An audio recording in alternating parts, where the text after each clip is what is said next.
जी के चरणों में भगवान कृष्ण अपना नेत्र लगा दिए।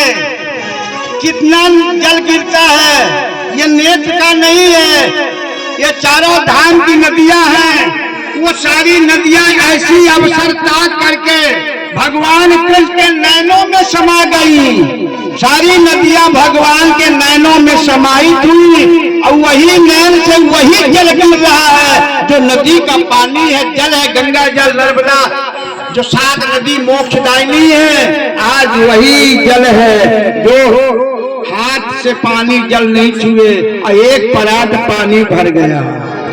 वही नैनों में 7 मोक्षदायी का नदी समा जाए।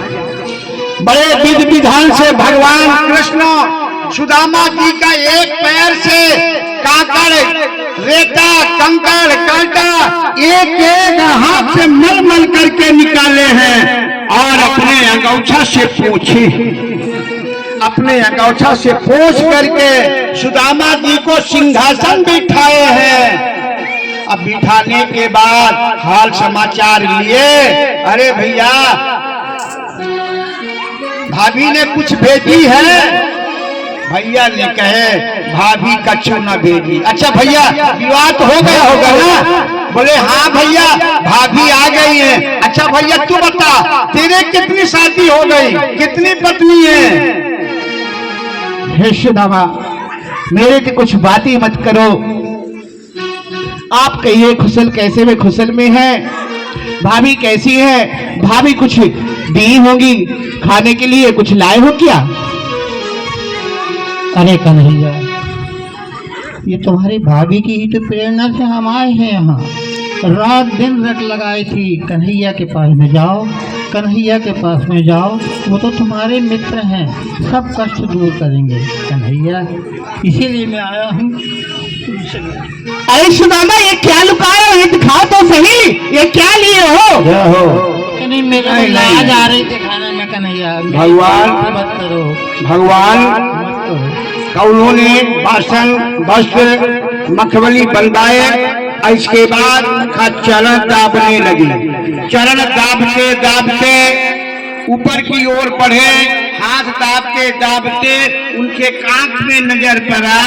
बोले भैया ये क्या छिपाए हो, बचपन की बात आज ना ही छोड़े श्याम। श्याम जी कहते हैं बचपनी में चोरी किया करते थे, चना चाप लिए थे चोरी में, आज भाभी ने मेरे को भेजे, उसको भी तुम छिपाना चाहते हो। अरे कन्हैया चना की बात कर रहे हो? अरे राम राम, ये तो बहुत पुरानी बात है कन्हैया। एक बार क्या हुआ, गुरुजी के आश्रम में चोर घुसे, तो एक बहुत बुजुर्ग महिला थी, डोकरी थी, उसने बड़ी मुश्किल से 2 चने इकट्ठे किए थे, वो रखी हुई थी। चोर घुसे तो वही पोटली लेके और गुरु आश्रम में रख दी। जब गुरु माता ने कहा कि जाओ लकड़ियाँ ले आओ और ये चने खा लेना, तो मेरे को पता था जो भिखारन थी ना, उसने 3-4 दिन बड़ी कड़ी तपस्या करने के बाद वो चना पाए थे और वो चना भी चोर ले गए। उसने 4 दिन की भूखी टोकरी ने घोर श्राप दे दिया कि जो भी ये चने खाएगा दरिद्र से दरिद्र हो जाएगा। बताओ कन्हैया मैं तुम्हें कैसे दरिद्र करना चाहूँ? मैंने तो हस्तरेखा देख ली थी कि ये तो बहुत बड़े राजा होने वाले हैं, मैं कहाँ से आपको दरिद्र बना देती कन्हैया? इसलिए मैंने बच्चा देखा, मेरे अपराध को क्षमा करो कन्हैया।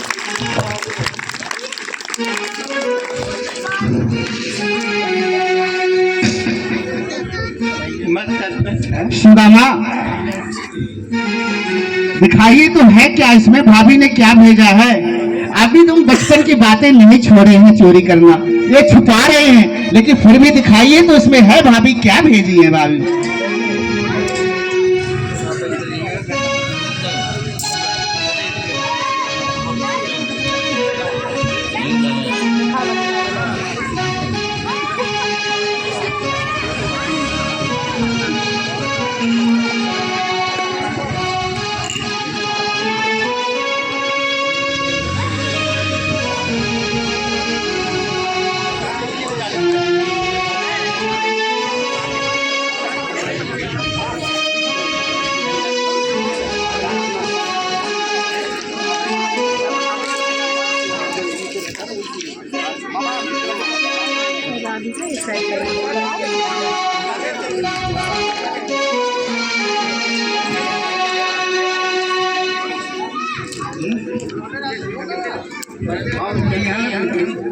करके पेट दर्द करने लगेगा।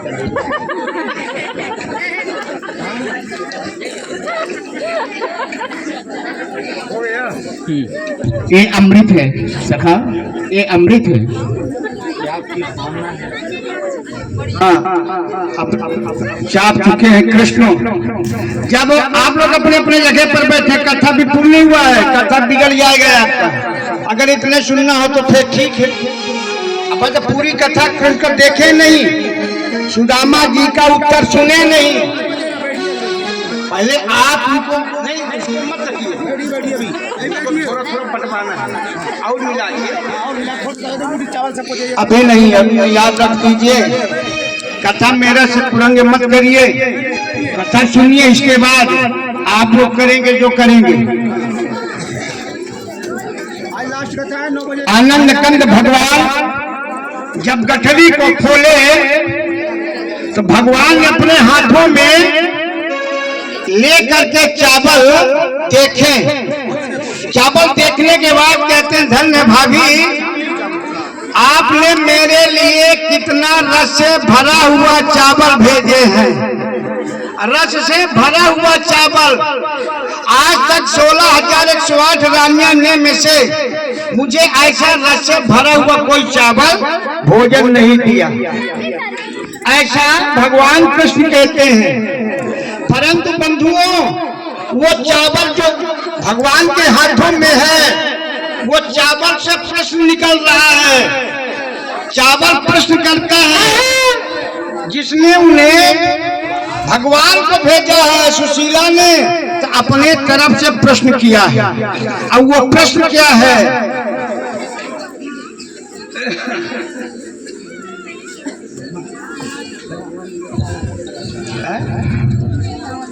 16,108 पटरानी होते हुए भी इतना सुंदर मुझे कोई पुरस्कार ये अन्न नहीं भेजा है जैसे आज भाभी सुशीला ने दिया है।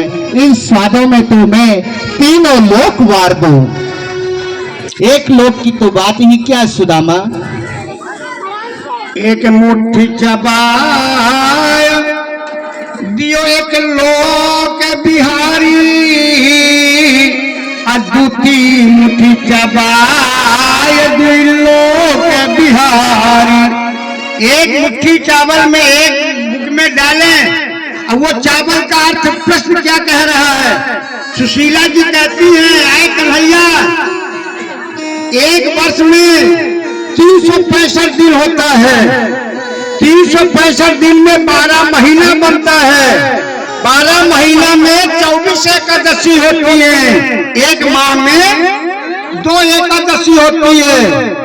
365 दिन का एक वर्ष, और एक वर्ष में 12 महीना, 12 महीना में 24 एकादशी। प्रभु, ये संसार के लिए आप 24 एकादशी दिए हो। केवल ये संसार में अनाथ जैसे सुशीला पड़ी है, जिनको 365 दिन एकादशी व्रत रहना पड़ता है। 365 एकादशी मात्र सुशीला के लिए दिया गया है। प्रभु, ये क्या लीला है आपका? हमें प्रतिदिन भूखा रहना पड़ता है, हमें उत्तर दो। भगवान कृष्ण ऐसे प्रश्न सुन करके उत्तर देते हैं, अरे भाभी, अब 24 एकादशी नहीं, संसार के लिए 24 एकादशी होगी, परंतु आपके लिए 365 दिन द्वादशी मिलेगा। द्वादशी जिस तरह एकादशी के बाद द्वादशी को सीधा दिया जाता, मन चाहा तो 365 दिन दान देंगे, फिर भी आपके हाथ से आपके घर का जल आना, अन्न नहीं घटेगा, सोना चांदी पैसा नहीं घटेगा। हम तुझे ये वरदान देते हैं। भाभी जी वहां लेती हैं और वहां 2 मुट्ठी चबाने के बाद विश्वकर्मा जी को बुलाया गया। विश्वकर्मा जी को आदेश किया गया, जाओ भाभी का महल बना दो, 2 लोक बना दो। तीसरी मुट्ठी चबायो, क्योंकि रस से भरा हुआ चावल है, प्रेम रूपी रस था, शक्कर के सिरा में नहीं, हृदय के सिरा में डूबा था।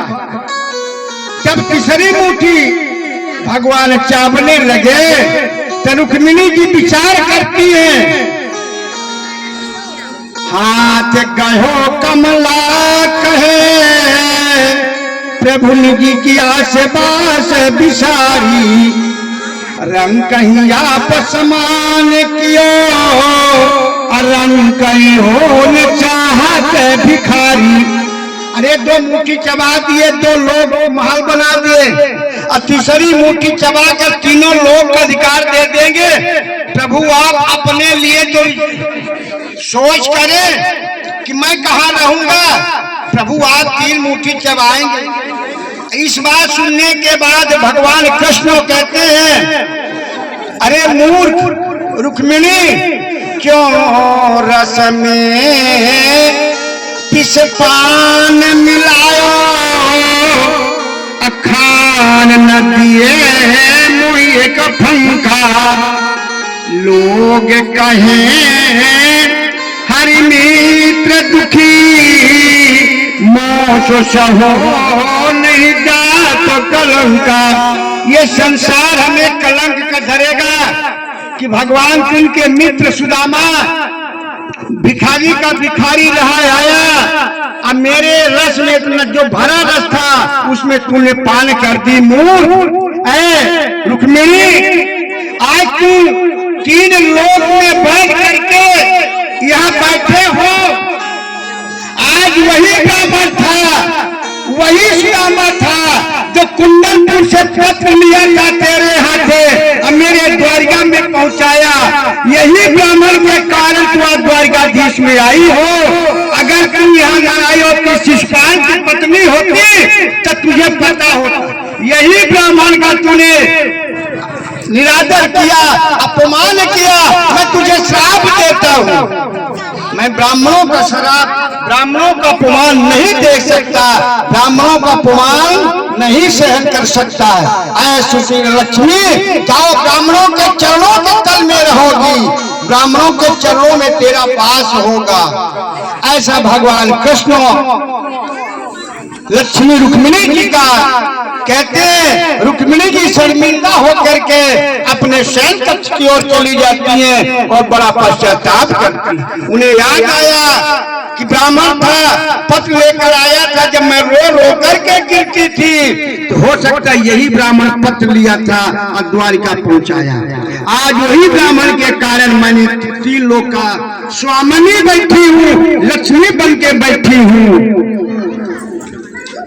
रुक्मिणी जी बड़े शांत स्वभाव से अपने आश्रम की ओर गई, कक्ष की ओर गई। भगवान जब विश्वकर्मा गया, विश्वकर्मा जी के जाने पर जब वो सुशीला से पूछा गया, सुशीला कहाँ से आए हो? बोले मैं द्वारिकाधीश से आए हैं, द्वारिकाधीश भेजे। बोले काहे के लिए? बोले मकान बनाने के लिए। बोले वापस हो जाओ, मैं मकान नहीं बन पाऊंगी। अगर पहले ये सुदामा नगर बना दो, पूरा नगर महल ही महल बना देना, तब मेरा एक महल बनेगा। विश्वकर्मा जी ने भगवान से पूछे, भगवान ने आदेश कर दिया, जो भाभी सुशीला कहती है तो महल बना दो, सारा नगर में महल बना दो, इसके बाद भाभी सुशीला का घर बना। विश्वकर्मा जी ने सारा नगर में महल ही महल बन गया, और वही एक महल सुदामा जी के पत्नी का बन गया। अब सुदामा जी के वो झोपड़ी छूटी, सुशीला जी अपने सुंदर महल में रहने लगे, आनंद करने लगे। जब चौथे दिन सुदामा जी आते हैं, वो झोपड़ी में आए, झोपड़ी वहां नहीं थी, एक महल बना था। सुदामा जी को बड़ा दुख लगा, आए कृष्ण तूने क्या किया मेरे साथ? कोई राजा झोपड़ी को जला करके घर बनवा लिया, महल बनवा लिया, घर जला दिया। घर जलाने का मुझे दुख नहीं है, परंतु पत्नी का भी हरण कर लिया, पत्नी को हरण कर लिया। अरे कृष्ण क्या करूं? तूने कितना बड़ा धोखा दिया मेरे साथ। सुशीला वहां खड़ी है, आरती सजाई है और अपने दासी नौकरानी को भेज जी जाओ पकड़ लाओ। दासिया हाथ पकड़ती है, कहती वो सुशीला नहीं है, वो मेरा महल नहीं है, मेरा तो एक झोपड़ी था, तो झोपड़ी के जगह पर महल बन गया। कोई राजा जबरदस्ती आकर के महल बना लिया और मेरी पत्नी को हरण कर लिया। परीक्षित जी ने पूछने लगे कि प्रभु सुदामा जी क्यों रोने लगे बुढ़ापे में कि पत्नी को हरण कर लिया। सुदामा जी कहते थे, परीक्षित को भगवान कहते हैं, महाराज श्री सुखदेव जी राजा, बुढ़ापे के ही पत्नी की जरूरत है। जवानी कहीं हम व्यतीत कर लेंगे, मजदूरी कर लेंगे, मेहनत कर लेंगे, पत्थर फोड़ लेंगे, ईटा कारा कर लेंगे, और जब बुढ़ापा आएगा तब बुढ़ापा दो ही, पति का दुख पत्नी और पत्नी का दुख पति सुन करके संवेश करके संसार का दुख सुख हटा करके पत्नी के बीच में निर्वाह कर सकता है। परीक्षित जी को उदाहरण मिला, मान लो एक मोटरसाइकिल है, एक मोटरसाइकिल में दो चक्के होते हैं और दो चक्के मोटरसाइकिल में चढ़ करके हम जंगल पार करना चाहते हैं, और वो मोटरसाइकिल यदि कहीं जंगल में पंचर हो जाए, 50 किलोमीटर मिस्त्री नहीं मिला, तो मोटर का धकेलने वाला कितना सुख मिलता है उस मोटर वाले से पूछे। तो महाराज श्री सुखदेव जी कहते मोटर नहीं है, ये पत्नी है। पत्नी एक पत्नी चक्का है, एक पत्नी चक्का है, जिनका चक्कर आधे में पंचर हो जाए, चाहे पति हो चाहे पत्नी हो, तो जो विधवा नारी है उन माताओं से पूछा जाए कि आप 20 साल के विधवा हो, आपका बेटा कितना सुख दिया, आपका बहू कितना सुख दिया। अब अपनी आत्मा के विपद किससे बताते हो, वो माँ बता सकती है जो 20 साल से सुहागीन है। जो पिता नहीं है, माँ भर है, तो माँ से पूछिए कि पति के बिना कितना सुख आपको प्राप्त होता है। वो तो वही माँ बाप वही पिता बता सकता है कि खाली हाथ बैठा।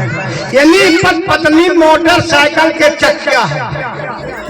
चक्का इसलिए कि जब दोनों चक्का बना रहेगा, हम भूखे रहे आएंगे, प्यासे रहे आएंगे, पेड़ पौधे तक रहे आएंगे, पर दोनों पत्नी दोनों चक्के मजबूत हैं, तो हम दुख भी सह लेंगे, भूख भी सह लेंगे, वर्षा भी सह लेंगे, और जो दुख होगा तो आपसी पत्नी के चर्चा हो जाएंगे, दुख दूर हो जाता।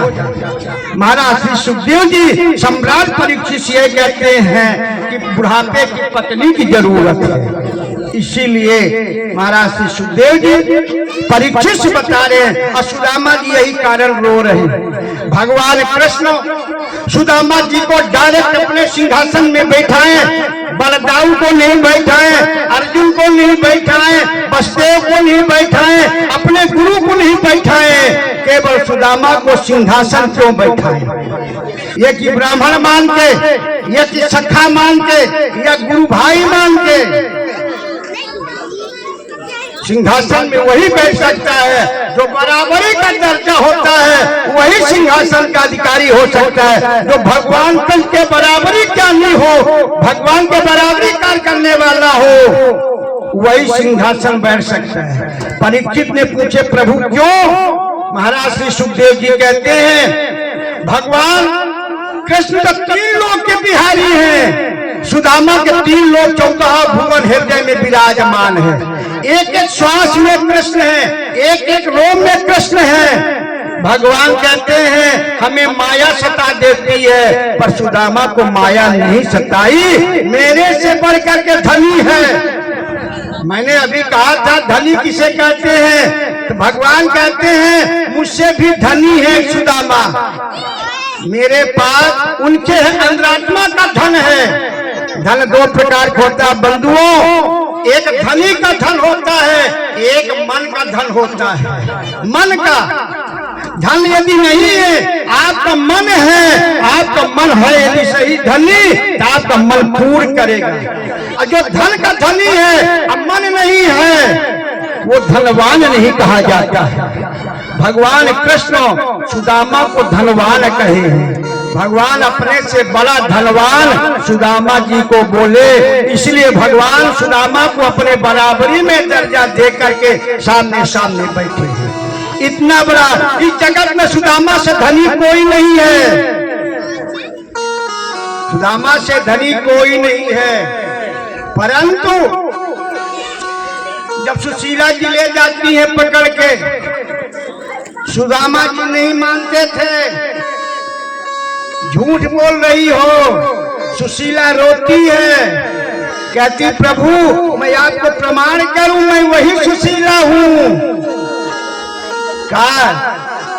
टूटो तबा और फूटी कठौती, जो तबा था तबा बीच में टूटा था, रोटी बनाया करती थी, अगल बगल के खाया करती थी, बीच के जल जाती थी। कठौता में जब आटा गूंथती थी तो कठौता फूटा था, कठौता के नीचे से मिट्टी आ जाती थी।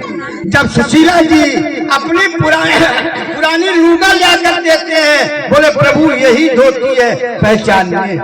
जब सुदामा जी के सामने 3 प्रमाण हुआ, ये सुशीला की धोती है, ये मेरा गौछा है, ये तांबा है, ये कठौती है, तब सुदामा को ज्ञान मिला कि सुशीला हम वहां गए, द्वारकाधीश ने यहाँ आके मेरा घर भर दिया। फिर एक रात रहे, बिहाने सुदामा जी कहते हैं हम इसमें नींद नहीं आती है, सुशीला तुम्हें दिए तुम रहो, हमें झोली आने दो, हम तो जंगल में किसी वृक्ष के नीचे झोपड़ी बना कर रहूं। आए कृष्णो, सुदामा जी यहाँ ललकारते हैं, आए कृष्णो तू ये मुझे मकड़ी का जाल बनाकर दे दिए हो। मकड़ी जाल फैलाती है, अब फैला कर 2-4 कीड़े फंस जाते हैं, मच्छर उसी को मकड़ी खाती है और मकड़ी पुनः वो अपने जाल को अपने हृदय में धारण कर लेती है। तो आज इतना बड़ा महल बनवा करके मुझे दे दिए कि सुदामा सुशीला ये महल की रक्षा करे, झाड़ू लगाए, पोछा लगाए, साफ सफाई करे और उनके मन से, रोम से, हृदय से भगवान कृष्ण किनारे से चले जाए। आए सुदाम कृष्णो ये महल ले लो, ये मकड़ी के जाल मुझे मत फंसाओ, तेरे जैसे मकड़ी के जाल मुझे जरूरत नहीं। अगर तुम मुझसे अलग होना चाहते हो, मेरे हृदय से, मेरे नैनों से जाना चाहते हो, तो मेरे सामने खड़े हो जाओ और सामने हृदय से निकल करके बाहर खड़े हो जाओ, अब मुझे पीठ दिखा दो, मैं मान लूंगा कि आज से श्याम मेरे नैनों से, मेरे हृदय से, मेरे जुबान से कृष्ण मुझे छोड़ दिया है। अगर तुझे ताकत है, सुदामा जी के कहने पर सुदामा जी के हृदय से भगवान साक्षात कृष्ण सामने खड़े हो गए, बोले अब जा सकते हो, पीछा दे तो मान लूंगा। भगवान कृष्ण की ताकत नहीं पड़ी कि सुदामा को पीछा देते, वही स्वरूप वहां से भावर लेते हैं और वही सुदामा के हृदय में पुनः प्रवेश हो जाती है। ये सुदामा का धनवान बताया गया है, इसलिए सुदामा को भगवान कृष्ण ने अपने बराबरी से ऊंचे दर्जा दिए। भगवान कृष्ण की ताकत नहीं पड़ी कि सुदामा को छोड़ करके चले जाए। बोले कृष्ण भगवान की। ये सुदामा का है, ये सुशीला का है, इसीलिए सुदामा की लास्ट में रखे। लोग कहते हैं कि भगवान कृष्ण बड़े धनी को मिलते हैं, बड़े सेठ साहूकार को मिलते हैं, गरीब का ध्यान नहीं करते। भगवान ने प्रमाण करने के लिए सुदामा जैसे व्यक्ति का गरीबी दे करके, श्राप दे करके, या दिखाने के लिए बताए, देखो इस गरीब के सामने मैं भी फेल हो गया। इतना धन, हृदय का धन, मन का धन, जो मन का धनी होता है वही धनवान कहा जाता है। जिन राम सुधारस नाही पियो, जिन राम सुधारस नाही पियो, तिनकी गिनती गिनी न गिनी, कितनो धन चोरी बटोरी धरे, तिनको न कहियो धनी न धनी, जिनकी कबहु न बात बनी, श्याम जी से उनकी कबहु गति बनी न बनाए से। यानी सारा संसार का रस पी ले, उसे संतुष्टि नहीं होगा। अगर एक बार राम नाम रूपी श्याम रूपी रस पी ले, यदि श्याम रूपी रंग आपके शरीर में भर जाए, राम रूपी रस आपका रंगीन हो जाए, लाल छिपक जाए, वह फिर गुलाबी कभी हटने वाली नहीं है। एक बार श्याम रूपी, एक राई के तर्क में आप एक शब्द हम कहेंगे, राम रंग में रंगे, राम रंग में हगे, सीता रंगी हरदी में। राम रंग में रंगे, राम रंग में रंगे, सीता रंगी हरदी में। राम रंग में रंगे, राम रंग में रंगे, सीता रंगी हरदी में।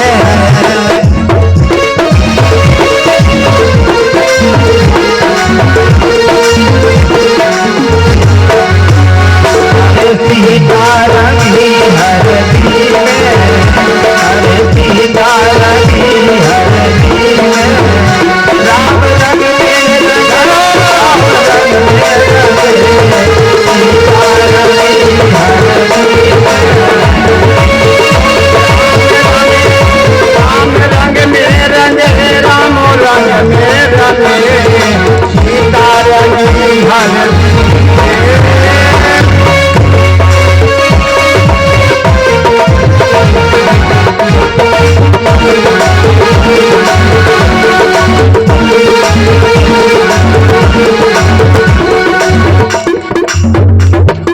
यदि राम नाम रूपी रंग एक बार चढ़ गया शरीर में, तो जीवन का फिर वो रंग उतरेगा नहीं, अंत कर देगा।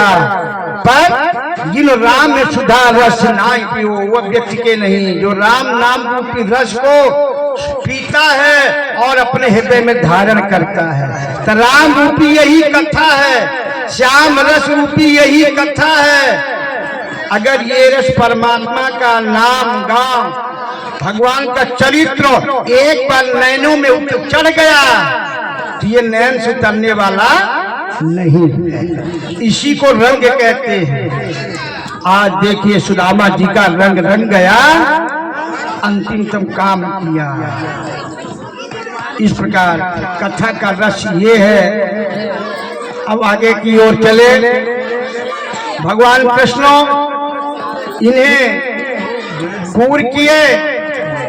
पूर करने के बाद जब भगवान कृष्ण ने अपने परिवार में नजर डाले, उन्होंने कहा कि मुझे 125 वर्ष में चले जाना है, मेरा समय आ गया। ये मेरा जो 56 करोड़ यादव वंशी है, ये तहस नहस कर देगा, ये मेरे नाम पे कलंक लगा देंगे, इसलिए मैं अपने जाने के पहले ही पूर्ण कर दूं। तो एक दिन भगवान कृष्ण जावंती के बड़े बेटे को, जावंती की बड़े बेटे को शाम नाम था, शाम को एक सुंदर दुल्हन बना देते। 16 वर्ष से 18 वर्ष की आयु का दुल्हन बने और दुल्हन को 16 प्रकार के श्रृंगार किए। 2-3 साली टिकली बेंदी काजल लाली जो होता है वो पहनाए और उसके पेट में कपड़ा बांधे और उस कपड़ा के भीतर एक छोटा सा लोहे का मूसल बांधे, ताकि उनका पेट ऊपर जनाए कि ये लड़की गर्भवती है। ऐसा भगवान ने उपाय किए और सीधे ऋषि दरबार में पहुंचे। दुर्वासा जी से प्रणाम किए। दुर्वासा जी से पूछने लगे, अरे ऋषिवर, मैं आपसे कुछ पूछना चाहता हूँ। बोले क्या पूछते हो, पूछो। भगवान तो कहने लगे, जो आपके सामने लड़की खड़ी है 18 वर्ष की बहू, हम ये गर्भवती है, हम ये जानना चाहते हैं इसके गर्भ से बेटा होगा कि बेटी, हम ये जानना चाहते हैं। दुर्वासा जी थोड़ा सा ध्यान लगाते हैं। दुर्वासा समझ गए ये मुझसे मजाक कर रहा है, दुर्वासा जी डायरेक्ट सीधे कहते रे दुष्ट कृष्ण, अब तुझे मजाक करने को केवल ऋषि मिले, अन्य लोग नहीं मिले। ये लड़की से कहते गर्भ धारण करी है, बेटा होगा कि बेटी? तो न बेटा होगा न बेटी, तेरे कुल का विनाशक होगा, तेरे कुल से कुल का इसी से नाश होगा।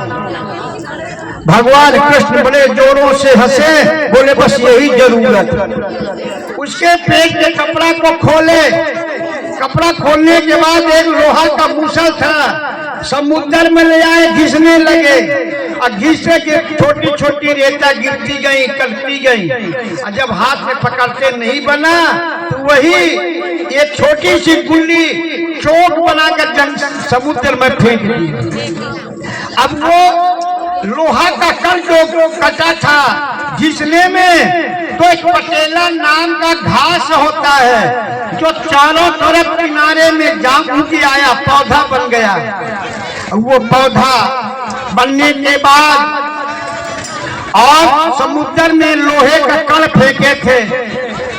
एक ज्वाला नाम बहेलिया, ज्वाला नाम बहेलिया, एक दिन उसको शिकार नहीं मिलता, ज्वाला नाम बहेलिया अपना जाल लिया, समुद्र में फेंक दिया। अब वह लोहे के कण को मछली ने निगल गई थी, वही लोहे के कण, अब वही मछली उनके जाल में फंसती है। जाल को समेट कर ले आए, जब उसके पेट में चाकू लगा तो सुंदर चमचमाता हुआ लोहे का कण मिलता है। पहले तो ज्वाला नाम बहेलिया ने सोचा ये कोई हीरा है, जब देखने लगा अच्छे से उन्होंने सोचा ये लोहा फिर भी ठीक होगा, काम देगा, अपने बाण के आगे लगाऊंगा और जब शिकार करने जाऊंगा तो तेज दौड़ करेगा और पक्षी जानवर मर जाएंगे, हम पकड़ लाएंगे, शिकार कर लेंगे। इस प्रकार ज्वाला नाम बहेलिया ने रखा। ज्वाला नाम बहेलिया ने रखने के बाद इधर भगवान श्याम सुंदर 56 करोड़ यादव बंसी को इकट्ठा देखे और इकट्ठा देखने के बाद, क्योंकि बालक खेल करने आते भंडरी वृक्ष में, क्योंकि नाती पंथी का बड़ा प्यार बाबा करते हैं, गेंद निकाले दे दिए। एक दिन आप द्वारिका में कुछ उत्साह होने लगा, उत्साह होने के बाद जल विहार जिसे आप लोग कहते हैं दधिकंदो, तो वो धूल ये आपका हवन का बहुती सभी 56 करोड़ यादव बंसी चले और आपस में विवाद करे, आपस में विवाद करके वही घास उठा निकाल करके सभी यादव कुल एक दूसरे को मारना शुरू किए और मारते मारते 56 करोड़ यादव बंसी उसी समुद्र में समा गए। एक नहीं बचा, 56 करोड़ यादव बंसी उसी समुद्र में समा गए। भगवान चले गए अपने घर। भगवान का समय 125 वर्ष बीत रहा।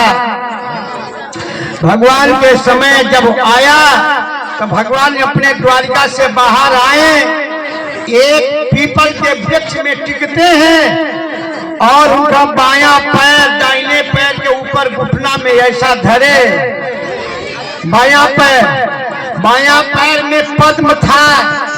अब वो पद्म ऐसे चमक रहा है जैसे 3 वर्ष की मृगा की नैन चमचमाता है। इसी भगवान ने ऐसा करके टिक जाते हैं, पैर ऊपर का जिसमें पैर था बायां पैर। ज्वाला नाम बहेलिया को शिकार नहीं मिला। ज्वाला नाम बहेलिया जंगल आ गया, कोई शिकार फंसेगा मारेंगे। ज्वाला नाम बहेलिया ने देखा, ज्वाला नाम बहेलिया को न पैर दिखाई देता था न वो भगवान का स्वरूप दिखाई देता था, केवल ज्वाला नाम का क्या दिखता है, वो उनका जो पद्म है।